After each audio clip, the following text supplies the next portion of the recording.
Hey guys, welcome back to Old Pecan Homestead. Today what we've got to do is we've got a couple of oak trees. Let me look at the tag on them so I can remember the type that they are, but they're like a semi-evergreen, if I remember right. Monterey oak, yep, that's what they are. Let's see, soil's probably up. There's a little moisture down in there. They haven't been watered in a day or two. It's been really hot, but essentially I bought these things half off and they were practically dead. And what I was able to do, I had a plan to put them in these burlap sacks and allow some more room for the root ball to expand.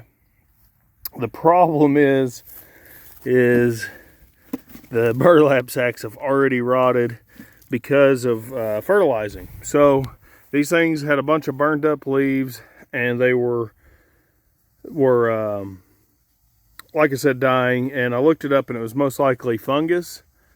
So the number one thing to treat it was to just give it a lot of nitrogen. So the nitrogen has eaten the burlap sacks. The other thing that I did was I bought some copper fungicide and sprayed them down every day for about a week or week and a half. And they're very healthy right now. They need to get put in the ground. I gotta go find somewhere on the pasture to put them. Let's see if this one rotted too. Yep, this one's rotted. There's moisture in here though, that's good. So, anyways, I nursed those oak trees back to health and I've got to get them on the pasture soon. One thing that has to be done before they go on the pasture is, of course, we got goats. So, we have to figure out where we can put them and how we're going to protect them from the goats eating them. And I'm pretty sure I know how I'm going to do it. It's just that I got to pick up the panels before I actually plant them. But let's go see what the rest of my plan entails, and we'll get these things in the ground for this video. And if you're not subscribed to our channel, please consider doing so. We got lots of homesteading content, a little bit of fabrication content, and once in a while, but not often, we do express some of our political or religious views as I want followers who are like-minded. You know, it's okay to have differences in opinion. We're not always going to agree, but I don't want followers who are going to hate what I do or hate my way of life. So therefore, I'm going to tell you what I believe, and I'm going to tell you about my way of life. So that way you can go ahead and unsubscribe if you don't like that. So anyways, this is my plan. I've got this mulch that's been here for a couple years decaying in the pasture, and I'm probably gonna dig some of it up with the backhoe right here in the middle where the grass isn't growing in on it yet. I'm going to go down to the pond and I'm gonna get some pond muck and I'm gonna blend it with this mulch. So probably rather what I'll do is I'll bring a decent sized load of pond muck up here and blend it in with the cedar today. And just so you have an idea of what we're looking at, we've got this cell phone tower and this crane yard that we would love to obscure with some trees. And these oaks, you know, it'll take 10 years before they're, you know, obscuring anything, but they're going to be big trees. So we were kind of thinking maybe along the lines of putting an oak here, not really sure, but somewhere in this open area we're going to have these two oak trees. Probably in this terrace right here where a lot of water sets, I'm probably going to put a few pecan trees in here soon. I may go search Facebook Marketplace, see if there's any available, and may do it this fall here shortly. Not really sure when that's going to happen, but in that terrace specifically, because it's where the water collects, those pecans really like moisture. So probably going to put a few pecans down that. So if the pecans may be like, you know, I'd like to have at least 3 or 4 down through there. If they're going to be there, then probably not going to put my oaks there. I'm kind of thinking just right out here in the middle. Just bam, bam, just put 2 oak trees right there. And as long as I keep these things pruned up, they're not going to hurt my grass production. If anything, they'll help it. I can get some cool season grasses around them. Other than the fact the cows will lay underneath them a lot and potentially tear up some of that dirt just by laying there. But we like shade for our cows anyways, and we plan on doing some cross fencing out here. So let me decide on where I'm going to do this, and then I'll bring you back. I'm going to go ahead and start digging those holes with the backhoe. All right, fixing to set up the tripod, get a little bit of dirt dug out of this pond. But look at these guys. They're always got to be right in my way. Come on, dude, move. Maybe this is a good reason not to get bottle caps.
Okay, so the plan is gonna be to widen this pond out a little bit around through here.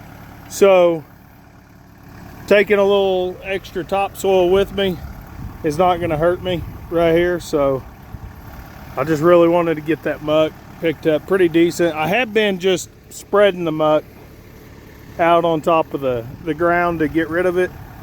But here, in this case, I want it for that fertile soil. So let's go get it mixed up in that wood chip.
So successfully blended this pond muck with these wood chips.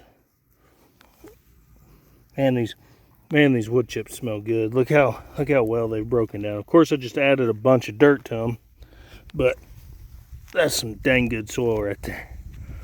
If my whole pasture looked like that, we'd never have to worry about drought hardly. But I'd like to, as an experiment, what I'd like to do is like take this bottom right here that's always struggled since I had it and cover it in 6 inches of wood chips and give it about 2 to 3 years to mulch in and just see how productive that ground could be. But I'm not going to use much of this soil right here when I plant the trees.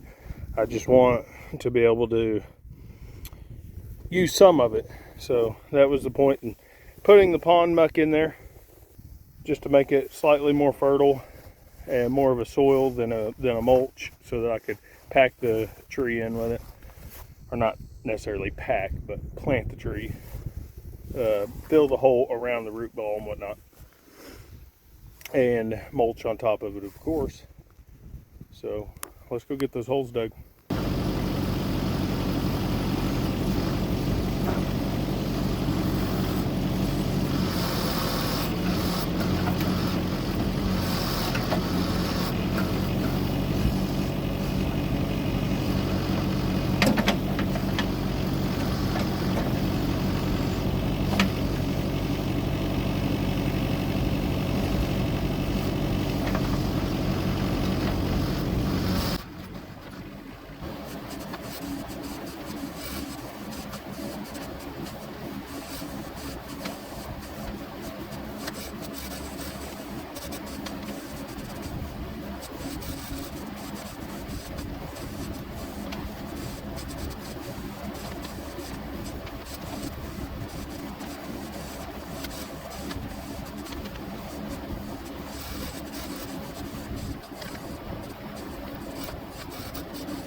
Woo! That is some hard ground. This will tell you how dry it is.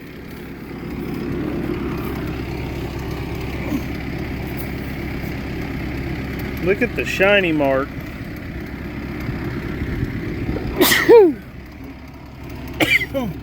Look at the shiny mark where the bucket's been cutting against it.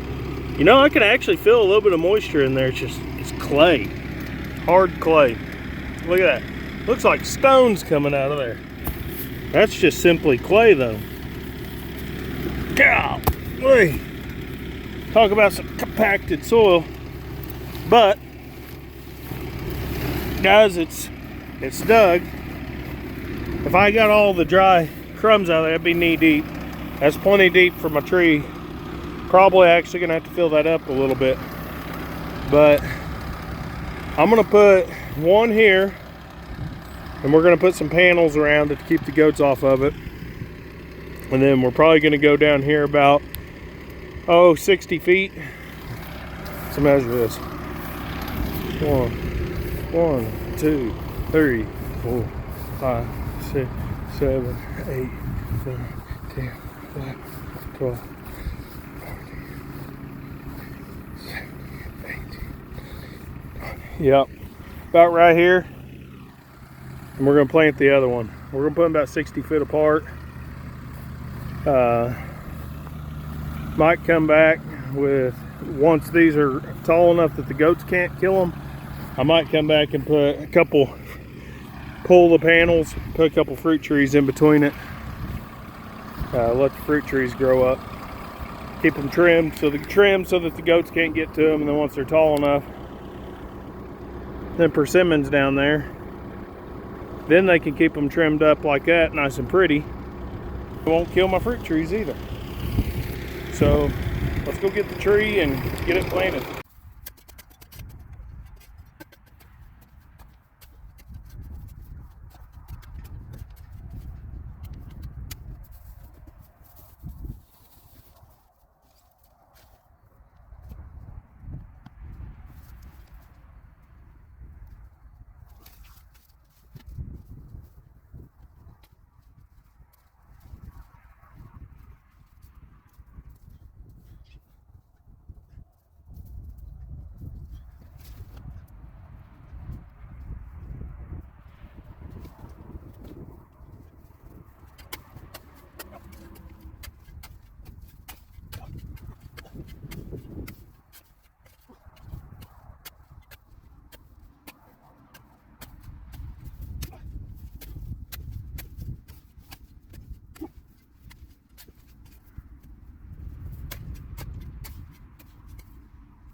Whew.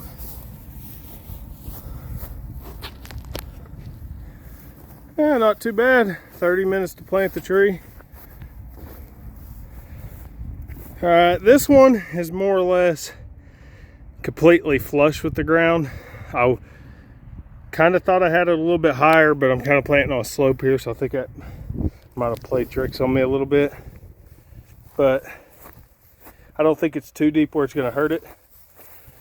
And like I said on the other one, that mulch is just kind of to, whenever we do come out and water it, concentrate that water down where we need it. And also, because we don't want to water it every day, it will serve to protect the moisture underneath the root ball, in the root ball. So here's the other one. I think this is the second day it's been in the ground. So anyways, I don't know if you've seen the short where I broke the Chinese backhoe, and I said I wasn't going to do a long format video on it. Well, I probably am, because right now I'm headed to pick up a shop press, a 20-ton shop press. Sorry, I'm out of breath a little bit. I was trying to hurry. 20-ton shop press, and I'm going to try to press that bucket back into shape and then beef it up. So anyways, if you liked watching me plant these trees and watch me totally modify my landscape, eventually I'm going to put, I'd like to have about 4 to 6 pecan trees in that terrace. If you like watching the modification of our landscape, and boy, I wish we would have documented the transformation of this pasture a little bit better. But like and subscribe if you want to see more of this and you want to see these trees in the spring and see if a Monterey oak will survive central Oklahoma. If you're interested in Monterey oaks, I'll be a good example before you go invest the money. But like I said, Tractor Supply almost killed them. I nursed them back to health, and hopefully we can make them work. Thanks. Check us out again.